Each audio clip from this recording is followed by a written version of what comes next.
Shalom saudara pendengar saudara rohani yang dikasihi Tuhan Yesus Kristus. Selamat datang di Renungan Rohani malam hari ini. Selamat malam, saya berdoa agar saudara sehat selalu. Semoga Roh Kudus hadir di tengah kita saat ini. Sebelum kita mulai renungan malam ini, marilah kita bersama-sama berdoa. Bapa kami yang di surga, Bapa di dalam nama Tuhan Yesus Kristus, kami sungguh mengucap syukur, ya Tuhan, oleh karena Engkau sangat baik buat kami. Engkau ada bersama kami dan menopang hidup kami di siang hari dan di malam hari. Engkau ada bersama-sama dan menyertai kami. Tuhan, kami memuji dan bersyukur kepadamu pada malam hari ini, kami masih bisa berkumpul di rumah kami yang kecil ini. Tuhan, saat ini kami hendak mendengarkan firman-Mu. Berilah pengetahuan dan bimbinglah hamba-Mu ini agar apa yang Engkau firmankan dapat bekerja sesuai kehendak-Mu. Buat kami jemaat-Mu, bukalah hati dan pikiran kami untuk mendengar dan menerima firman-Mu. Kiranya firman-Mu ini dapat menjadi berkat bagi kami. Berbicaralah Tuhan, kami sudah siap menerima firman-Mu. Di dalam nama Tuhan Yesus Kristus kami berdoa dan mengucap syukur. Amin. Sahabat saudara rohani, pembacaan ayat emas Alkitab renungan kita malam hari ini. Nats pilihan kita adalah, Akulah pintu. Barang siapa masuk melalui aku, ia akan selamat. Tertulis dalam kitab Yohanes 10 ayat 9, kata kunci renungan pada malam ini adalah, hanya satu pintu. Dan bacaan kita pada malam ini terambil dari kitab Yohanes 10 ayat 7 sampai dengan ayat 10.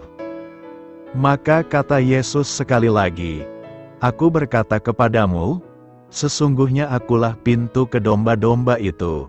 Semua orang yang datang sebelum aku adalah pencuri dan perampok, dan domba-domba itu tidak mendengarkan mereka. Akulah pintu. Barang siapa masuk melalui aku, ia akan selamat dan ia akan masuk dan keluar dan menemukan padang rumput. Pencuri datang hanya untuk mencuri dan membunuh dan membinasakan. Aku datang, supaya mereka mempunyai hidup, dan mempunyainya dalam segala kelimpahan.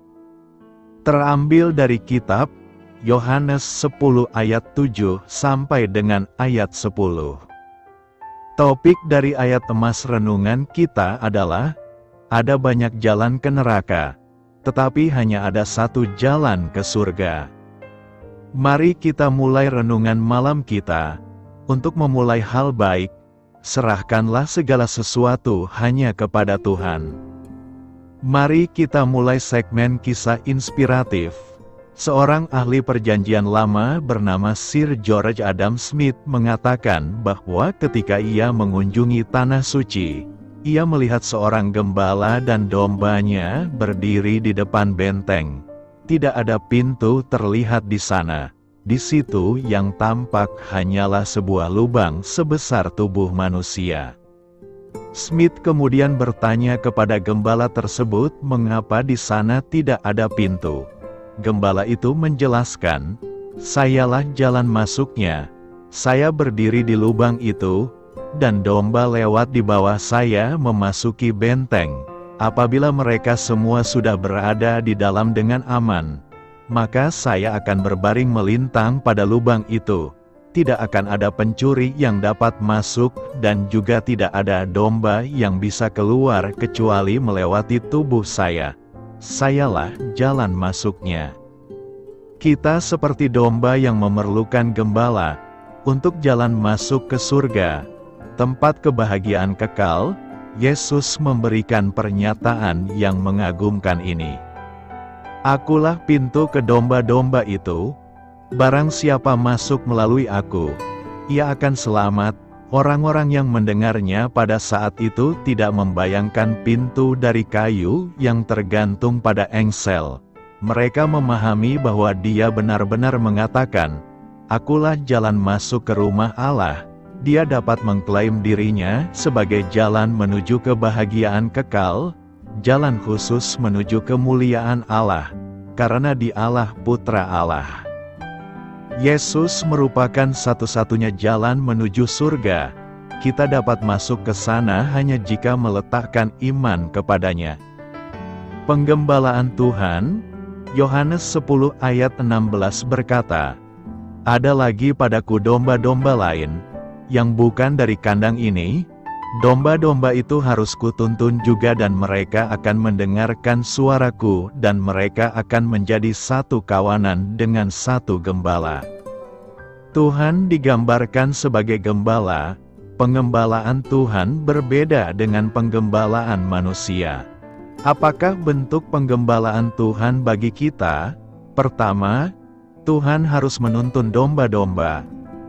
Kata "harus" di sini adalah boleh dimengerti sebagai sesuatu yang harus terjadi karena ini adalah yang akan dikerjakan oleh Tuhan. Yesus tidak berkata, "Mudah-mudahan," tetapi harus menuntun domba-dombanya. Kalimat Yesus di sini adalah sungguh-sungguh pasti terjadi karena ini adalah perkataan Tuhan sendiri. Bapa telah memilih mereka dan telah memberikan mereka kepada Kristus. Kristus telah mati bagi mereka untuk menebus mereka, karena itu pasti mereka akan dituntun oleh Kristus. Ini adalah sesuatu yang tidak mungkin tidak terjadi. Pertanyaan selanjutnya adalah bagaimana mereka akan dituntun oleh Kristus. Tuhan Yesus akan menuntun mereka dengan memanggil mereka. Untuk Dia penjaga membuka pintu dan domba-domba mendengarkan suaranya dan Ia memanggil domba-dombanya masing-masing menurut namanya dan menuntunnya keluar. Yesus memanggil murid-muridnya satu persatu. Dia memanggil Filipus dengan namanya. Dia memanggil Petrus, Andreas dan Yohanes, "Tinggalkan jalamu dan ikutlah aku." Dia memanggil Saulus yang sedang menganiaya gereja Tuhan, untuk menjadi muridnya. Domba-domba milik Kristus itu pasti akan mendengar suaranya. Tuhan Yesus juga memanggil kita, tentu tidak secara langsung berdiri di depan kita, tetapi Yesus memanggil kita melalui murid-muridnya. Tuhan Yesus juga memanggil kita melalui firman-Nya. Apakah kita mendengar panggilan daripada Gembala yang baik? "Datanglah kepadaku, semua yang letih lesu dan berbeban berat, dan aku akan memberikan kelegaan." Banyak di antara kita juga telah menjawab panggilan itu. Tetapi kalau ada di antara kita yang belum pernah sungguh-sungguh mendengar dan kembali mengikut Kristus, biarlah kali ini kita boleh mendengar dan menyambut panggilan itu. Kedua, domba-dombanya pasti akan mendengarkan suaranya. Domba-domba yang mendengar suara Yesus adalah tanda bahwa kita adalah domba-domba milik Kristus. Bahwa kita mendengar dan mengenali suaranya, datang dan mengikut Dia. Meskipun kita sudah dipilih sebelum dunia dijadikan, meskipun kita adalah milik Bapa yang telah diberikan kepada Kristus sejak kekekalan, tetapi di dalam hidup kita harus mendengar suaranya dan meresponi panggilannya. Ini adalah tandanya bahwa kita adalah orang-orang milik Bapa yang sudah diserahkan kepada Kristus. Tandanya adalah kita mendengar suara Kristus, mendengar panggilannya, dan kita datang mengikut Dia. Apakah saudara mendengar panggilan Kristus? Biarlah saudara mendengar, menyambut panggilannya dan mengikut Dia. Ketiga, Yesus membuat semuanya akan menjadi satu kawanan dan satu gembala. Bagi Yesus semua manusia sama di hadapan-Nya. Semua yang mendengar suaranya dikumpulkannya menjadi satu kawanan dan satu gembala, tidak ada lagi perbedaan suku, ras, dan budaya, tetapi semua satu di dalam kawanan domba Kristus. Karena itu, ikut dan masuklah dalam penggembalaan Tuhan, agar hidup kita beroleh keselamatan. Karakter yang berbeda, Yohanes 10 ayat 10 berkata, "Pencuri datang hanya untuk mencuri dan membunuh dan membinasakan. Aku datang, supaya mereka mempunyai hidup, dan mempunyainya dalam segala kelimpahan." Dalam nas hari ini, kita belajar ada dua karakter yang berbeda. Karakter pertama kita lihat dalam diri seorang pencuri, karakter kedua akan kita temukan dalam diri Yesus Kristus. Kedua karakter ini sangat jauh berbeda. Kita akan mencoba membahas satu persatu kedua karakter yang berbeda itu. Apakah perbedaan karakter dari kedua tersebut? Mari kita mempelajari kedua karakter itu. Pertama, karakter pencuri. Siapakah pencuri itu? Pencuri itu adalah iblis. Biasanya iblis mencuri hal-hal yang baik dan berguna dari manusia. Dia tidak memerlukan apa yang dicurinya. Dia hanya ingin agar manusia tidak memiliki hal-hal tersebut. Dan setelah dia berhasil mencuri, dia akan membunuh dan membinasakan. Apa yang dicuri oleh iblis dari manusia? Iblis mencuri firman Tuhan, janji-janji Tuhan. Kemudian datanglah iblis lalu mengambil firman Tuhan itu dari dalam hati mereka. Ketika firman telah dicuri, maka damai, sukacita, kasih, berkat, juga ikut dicuri. Ketika seseorang tidak memiliki firman Tuhan di dalam hatinya, maka dia tidak memiliki apapun lagi. Kita harus sadar bahwa iblis mencuri pada saat manusia lengah atau tidak berjaga. Jika tuan rumah tahu pada waktu mana pada malam hari pencuri akan datang, sudahlah pasti ia berjaga-jaga, dan tidak akan membiarkan rumahnya dibongkar. Manusia harus selalu waspada, berjaga-jaga agar iblis tidak mempunyai kesempatan untuk mencuri firman dari dalam hatinya. Jika iblis mencuri firman Tuhan dari hati kita, maka kita akan mengalami kerugian, seperti, lupa janji Tuhan, firman-Mu tidak akan kulupakan. Bahkan orang itu bisa tidak percaya janji Tuhan, supaya jangan mereka percaya dan diselamatkan. Perhatikan tiga kata kerja yang dilakukan oleh sang pencuri ini, yaitu mencuri, membunuh, dan membinasakan. Tiga kata kerja ini bisa ditafsirkan tindakan dari para pemimpin Israel yang menjauhkan domba-domba dari kehidupan yang sesungguhnya, yaitu di dalam Kristus. Mereka dibiarkan sesat dan terhilang karena mereka tidak dipimpin datang kepada Yesus. Tindakan ini kejam, karena mereka telah menjauhkan domba-dombanya dengan Sang Penyelamat yang sesungguhnya. Hal ini hendak mengajarkan sesuatu bagi kita, yakni jika iblis mencuri firman Tuhan dari hati kita, maka kita pun harus berusaha merebut kembali yang telah dicuri itu. Apabila dia mencuri dan kalau tertangkap, haruslah ia membayar kembali 7 kali lipat. Tangkaplah si pencuri dan rebut kembali semua yang telah dicurinya dan mengembalikan 7 kali lipat. Jika sukacita, damai, kasih dalam hatimu telah dicuri iblis, rebut kembali. Kedua, karakter Yesus.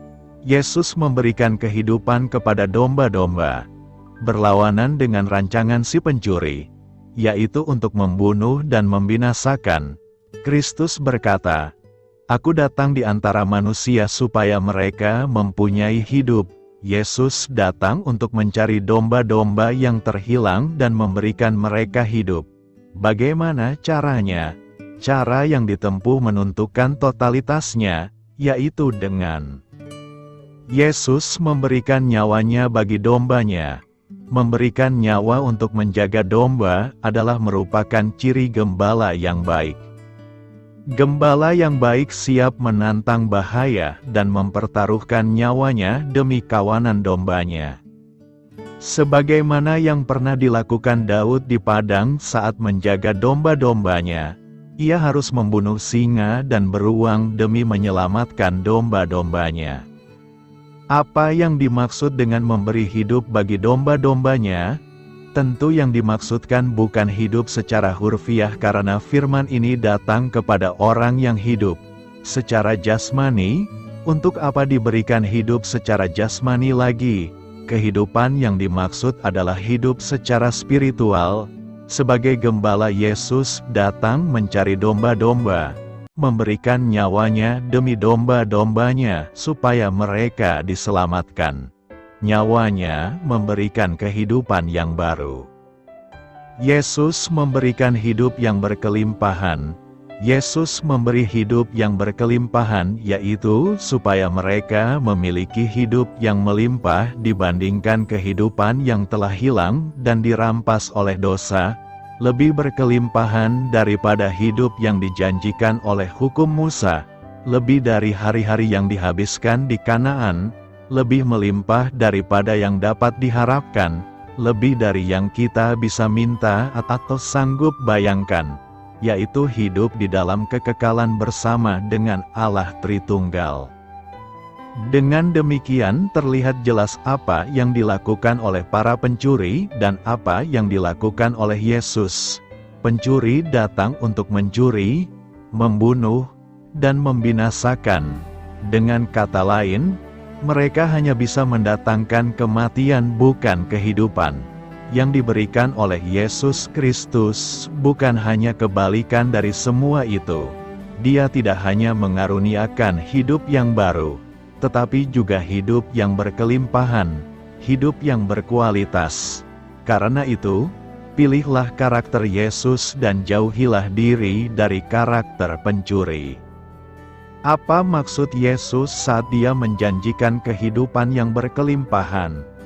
Di Injil Yohanes 10 ayat 10, Yesus berkata, "Pencuri datang hanya untuk mencuri dan membunuh dan membinasakan. Aku datang, supaya mereka mempunyai hidup, dan mempunyainya dalam segala kelimpahan." Tidak seperti pencuri, Tuhan Yesus datang ke dunia ini bukan karena alasan yang egois. Dia datang untuk memberi, bukan untuk mengambil. Dia datang sehingga manusia bisa memiliki hidup yang bermakna, memiliki tujuan, penuh sukacita, dan bersifat kekal di dalam Dia. Kita menerima hidup yang berkelimpahan saat kita menerimanya sebagai juru selamat. Kata berkelimpahan ini dalam bahasa Yunani adalah perisen, yang berarti sangat, sangat tinggi, melampaui ukuran, lebih, berlebihan, kuantitas yang begitu melimpah dan jauh melebihi apa yang bisa diharapkan atau diantisipasi oleh seseorang. Singkatnya, Yesus menjanjikan kita kehidupan yang jauh lebih baik, lebih daripada yang dapat kita bayangkan. Seperti yang diingatkan oleh 1 Korintus 2 ayat 9 berkata, "Apa yang tidak pernah dilihat oleh mata, dan tidak pernah didengar oleh telinga, dan yang tidak pernah timbul di dalam hati manusia, semua yang disediakan Allah untuk mereka yang mengasihi Dia." Rasul Paulus menyatakan bahwa Allah dapat melakukan jauh lebih banyak dari yang kita doakan atau pikirkan. Dia melakukannya dengan kuasa-Nya, kuasa yang bekerja di dalam kita jika kita merupakan milik kepunyaan-Nya. Sebelum kita mulai membayangkan rumah mewah, mobil mahal, kapal pesiar, dan kelimpahan uang, kita perlu berhenti sejenak dan berpikir tentang apa yang Yesus ajarkan mengenai kehidupan yang berkelimpahan ini.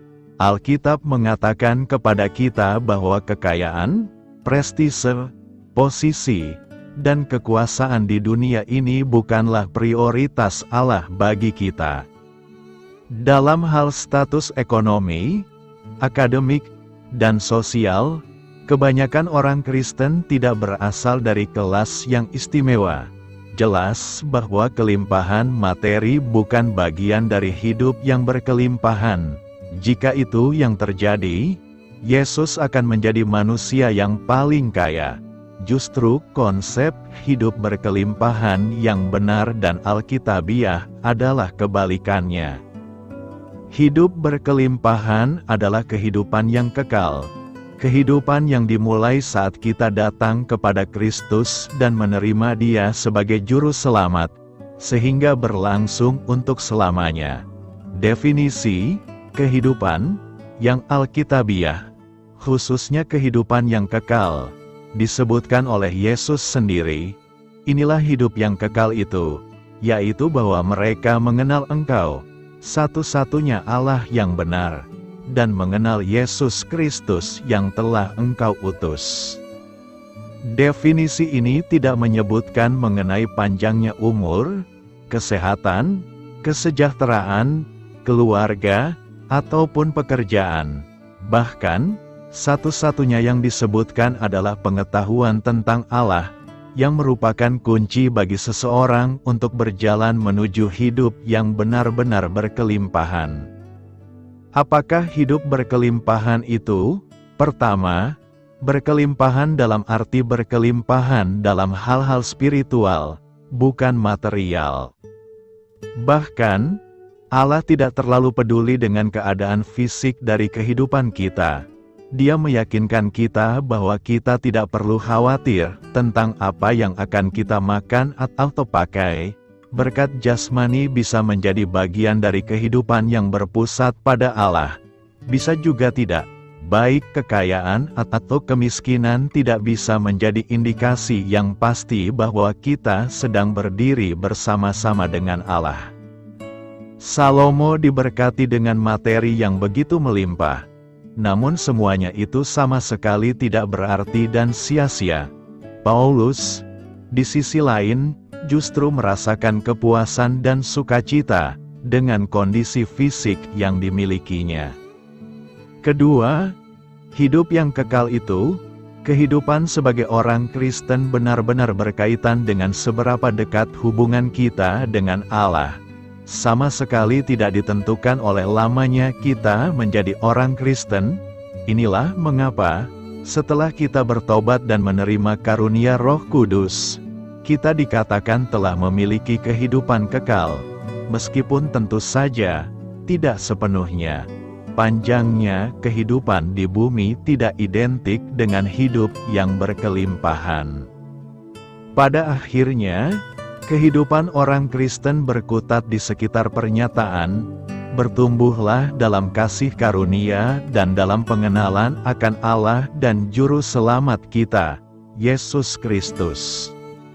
Ayat ini mengajarkan kepada kita bahwa hidup berkelimpahan merupakan proses yang berkelanjutan dari pembelajaran, melakukan firman, dan pendewasaan rohani, termasuk juga dalam menghadapi kegagalan, pemulihan, penyesuaian, penderitaan, dan kemenangan. Karena dalam kondisi kita saat ini, kita melihat dalam cermin suatu gambaran yang samar-samar. Suatu hari nanti, kita akan bertemu muka dengan Allah.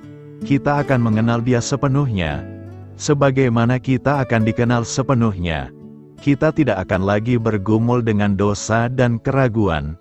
Inilah saat digenapinya kehidupan yang berkelimpahan itu. Meskipun kita secara alami menginginkan materi, sebagai orang Kristen, sudut pandang kita terhadap kehidupan ini harus dirombak. Sama seperti kita menjadi ciptaan yang baru ketika datang kepada Kristus, maka pemahaman kita tentang kelimpahan harus diperbaharui. Hidup berkelimpahan yang benar dan alkitabiah berarti berkelimpahan dengan kasih, sukacita, damai sejahtera, dan seluruh buah-buah roh. Bukannya berkelimpahan dengan materi. Hidup berkelimpahan berarti hidup yang kekal, dan karenanya, minat kita pun seharusnya terfokus pada hal-hal yang kekal, dan bukan hal-hal yang sementara, Paulus menasihati kita, pikirkanlah perkara yang di atas, bukan yang di bumi. Sebab kamu telah mati dan hidupmu tersembunyi bersama dengan Kristus di dalam Allah. Apa maksudnya pencuri datang hanya untuk mencuri, membunuh, dan membinasakan dalam Yohanes 10 ayat 10? Yohanes 10 ayat 10 mencatat perkataan Yesus, pencuri datang hanya untuk mencuri, membunuh, dan membinasakan. Aku datang agar mereka mempunyai kehidupan dan memperolehnya sepenuhnya. Ayat ini memberikan kontras antara pencuri, si perusak, dan Yesus, pemberi kehidupan. Melihat ayat ini dalam konteksnya, kita melihat bahwa Yesus menampilkan dirinya sebagai gembala yang baik. Dia pada dasarnya mengatakan kepada orang-orang Farisi bahwa dia adalah Mesias, Tuhan yang sama yang Daud sebut sebagai gembalaku dalam Mazmur 23 ayat 1. Tepat sebelum pembahasan Yesus tentang gembala dan domba, dia telah menyembuhkan seseorang yang buta sejak lahir. Pria itu dibawa ke orang-orang Farisi yang menyelidiki penyembuhan tersebut, tetapi menolak untuk mengakui Yesus sebagai penyembuh. Bahkan mereka mengejek orang yang disembuhkan itu karena percaya kepada Yesus. Ketika Yesus mendengar apa yang terjadi, dia menemui orang yang sebelumnya buta itu, menyatakan dirinya sebagai anak manusia, dan menerima penyembahan orang tersebut kepadanya. Kemudian Yesus berkata, "Untuk penghakiman aku datang ke dalam dunia ini, supaya orang buta dapat melihat dan orang yang dapat melihat menjadi buta." Beberapa orang Farisi mendengar hal ini dan merasa tersinggung dan bertanya, Apakah kita juga buta?" Yesus menjawab, "Jika kamu buta, kamu tidak akan berdosa. Tapi sekarang setelah kamu mengaku bisa melihat, rasa bersalahmu tetap ada.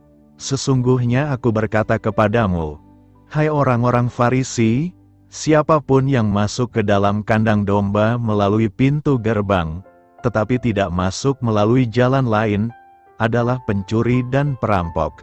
Siapa yang masuk melalui pintu gerbang adalah gembala domba." Yesus terus berbicara tentang penjaga gerbang dan bagaimana gembala memanggil domba-dombanya. Domba hanya akan mengikuti gembala yang mereka kenal. Yesus kemudian menafsirkan perkataannya, "Sesungguhnya aku berkata kepadamu, akulah pintu gerbang bagi domba-domba. Semua orang yang datang sebelum aku adalah pencuri dan perampok, tetapi domba-domba tidak mendengarkan mereka. Akulah gerbangnya. Siapapun yang masuk melalui aku akan diselamatkan. Mereka akan masuk dan keluar, dan menemukan padang rumput. Pencuri datang hanya untuk mencuri, membunuh, dan membinasakan. Aku datang agar mereka mempunyai hidup dan memperolehnya sepenuhnya." Dengan kata-kata ini, Yesus menyatakan bahwa Dialah satu-satunya jalan menuju keselamatan dan kepenuhan hidup. Tapi siapa pencurinya?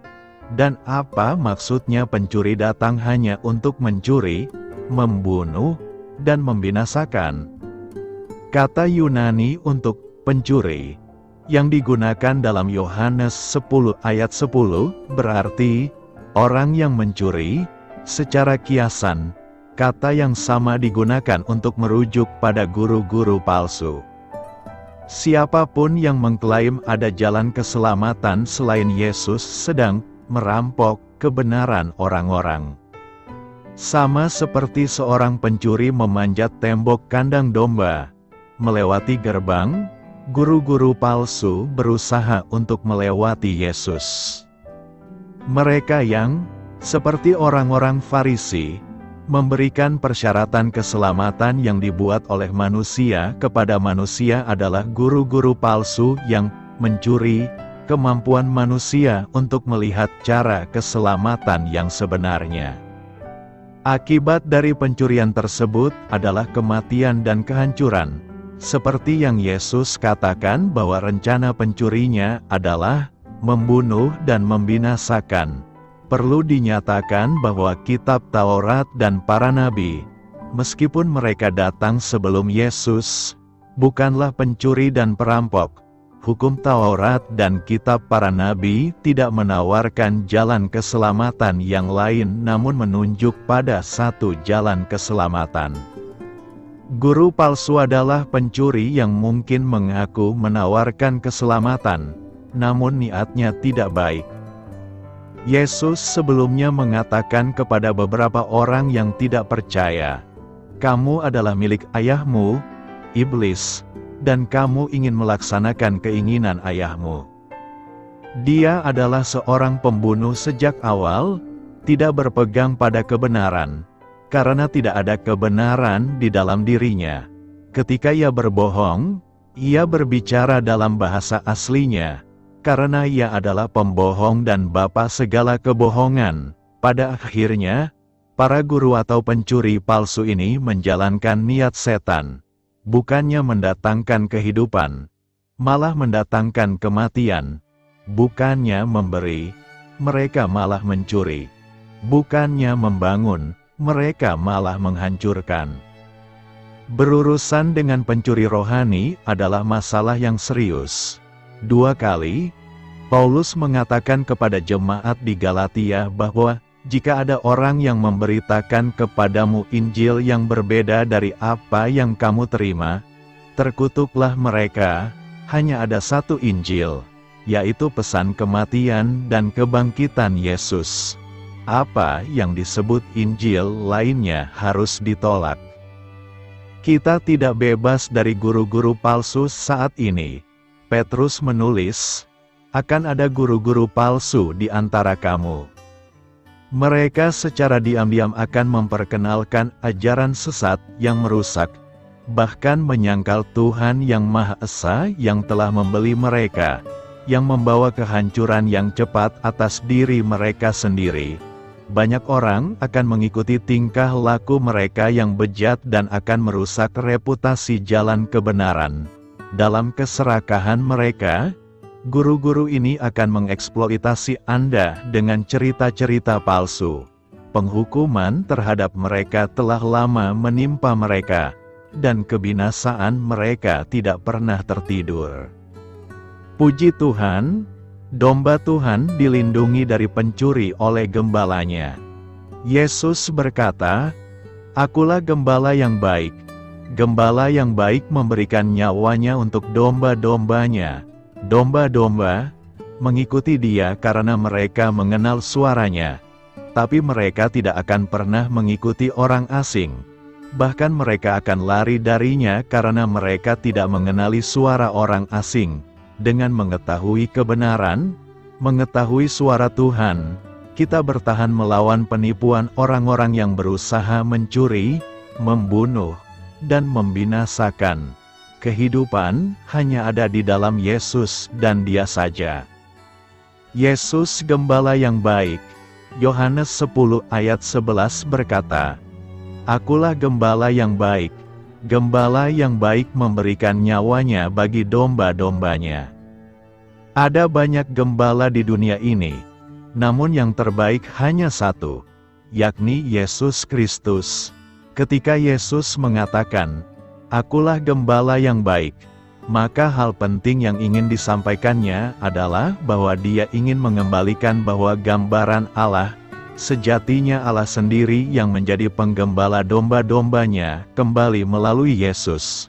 Namun menggembalakannya bukan dengan mengalahkan musuh melalui keperkasaannya, tetapi dengan cara memberikan nyawanya bagi domba-dombanya. Gembala yang memberikan nyawa bagi domba-domba inilah yang Yesus lakukan bagi manusia sebagai dombanya. Penggambaran Yesus sebagai pintu maupun penggambaran Yesus sebagai gembala sama-sama berhubungan dengan keselamatan. Sebagai pintu, Yesus merupakan satu-satunya jalan masuk pada keselamatan, dan sebagai gembala maka Yesus menyerahkan nyawanya untuk domba-dombanya. Pada saat Tuhan Yesus menyatakan dirinya, "Akulah gembala yang baik," ini berarti Yesus menyatakan ada kualitas tertentu yang dimiliki oleh sang gembala tersebut, sehingga ia disebut sebagai gembala yang baik. Minimal ada dua kualitas dari seorang gembala yang baik, ialah, yakni: pertama, ia memberikan nyawanya bagi domba-dombanya. Pada bagian ini, Tuhan Yesus mengkontraskan gembala yang baik dengan mereka yang hanyalah seorang upahan. Para upahan ini bukan pemilik domba dan mereka tidak memperhatikan domba-domba tersebut. Bahkan ketika ada serigala datang, mereka akan meninggalkan domba-domba itu lalu lari karena yang mereka perhatikan ialah diri mereka sendiri. Lain halnya dengan gembala yang baik, karena gembala yang baik justru memberikan nyawanya bagi domba-dombanya. Yang menjadi fokus dari gembala yang baik ialah domba-dombanya dan bukan diri mereka sendiri. Itulah sebabnya ketika serigala datang maka gembala tersebut akan memberikan nyawanya sebagai pengganti agar domba-dombanya tidak dimangsa. Inilah juga yang dilakukan oleh Tuhan Yesus ketika Ia mati menggantikan hukuman dosa kita di atas kayu salib. Kita yang seharusnya binasa karena dosa-dosa kita. Namun Tuhan Yesus memberikan dirinya untuk menanggung dosa-dosa kita. Jadi, ketika Tuhan Yesus berkata, "Akulah gembala yang baik," maknanya ialah Tuhan Yesus memberikan nyawanya supaya kita memiliki hidup yang kekal. Kedua, Ia mengenal domba-dombanya. Yesus menegaskan bahwa sebagai gembala yang baik, Ia memiliki kualitas yang unik, yakni Ia mengenal domba-dombanya. Biarpun domba-domba kelihatannya hampir sama semuanya, namun gembala yang baik dapat melihat perbedaan antara domba yang satu dengan domba yang lain. Hal ini menunjukkan ada pengenalan yang dalam dari sang gembala terhadap domba-dombanya, sehingga ia dapat mengenal setiap dombanya. Bukankah ini adalah berita yang sangat indah, karena Tuhan Yesus mengenal setiap kita? Saat Tuhan mengenal kita, ini juga berarti Ia tahu dengan jelas semua pergumulan, kepahitan, kekecewaan, dan bahkan semua kebutuhan kita. Karena itu, jadilah menjadi domba yang baik untuk digembalakan oleh gembala yang baik itu. Beritakanlah Injil kepada segala makhluk, hormatilah semua orang. Selamat beristirahat malam dalam kasih setia Tuhan. Doa saya menyertai saudara sekalian. Mari bertumbuh dalam iman bersama saudara rohani. Saya memberkati Anda, agar sewaktu Anda mencarinya dari Dia, Bapa Surgawi Anda akan memberikan bagi Anda roti harian Anda. Dalam nama Yesus Kristus, Tuhan yang berkuasa atas alam semesta dan menuntun kita kepada iman yang menyelamatkan. Tuhan Yesus menyertai senantiasa. Terima kasih sudah berkenan mendengarkan renungan malam saudara rohani. Tuhan memberkati. Amin.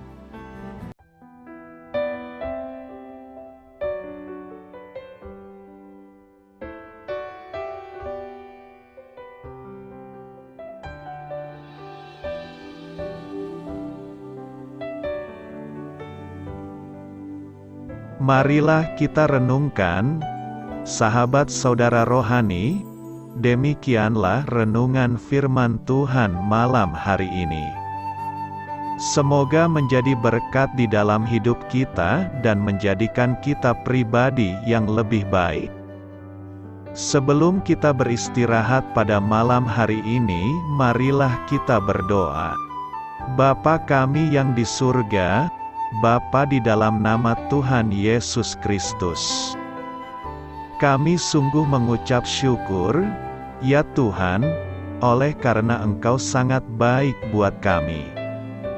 Engkau ada bersama kami dan menopang hidup kami di siang hari dan di malam hari. Engkau ada bersama-sama dan menyertai kami, ya Tuhan Yesus. Kami mengucap syukur untuk firman-Mu, ya Tuhan, yang memberikan kami kekuatan dan menyadarkan kami bahwa kami tidak perlu takut dengan gelap dan malam. Sebab Tuhan, Engkau ada bersama kami. Engkau melindungi kami dan menjadi perisai bagi kami hamba-Mu berdoa saat ini. Tuhan, untuk setiap pendengar renungan ini yang mengalami ketakutan, kecemasan, kegelisahan, pada situasi gelap dan malam hari di dalam nama Tuhan Yesus Kristus. Kuasa Tuhan melepaskan mereka dari segala ikatan roh-roh ketakutan yang mengikat mereka saat ini. Tuhan melepaskan setiap anak-anak-Mu dari segala rasa takut dan kecemasan.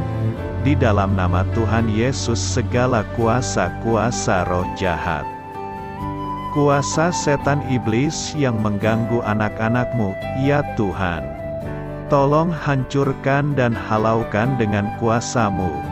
Dalam nama Tuhan Yesus Kristus, berkati setiap kami anak-anak-Mu, ya Tuhan, dan lindungilah kami.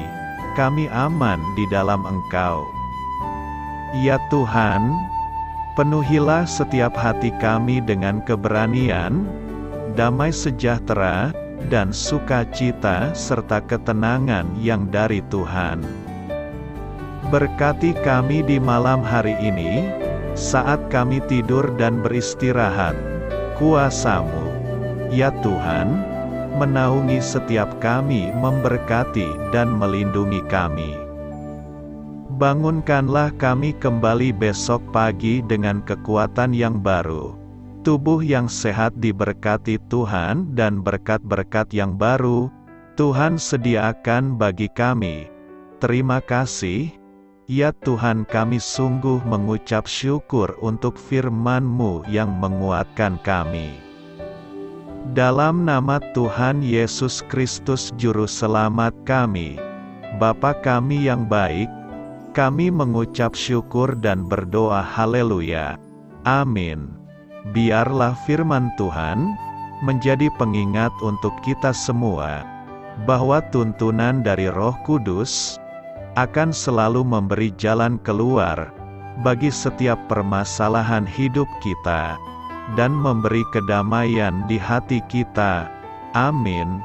Sampai jumpa di renungan malam saudara rohani berikutnya.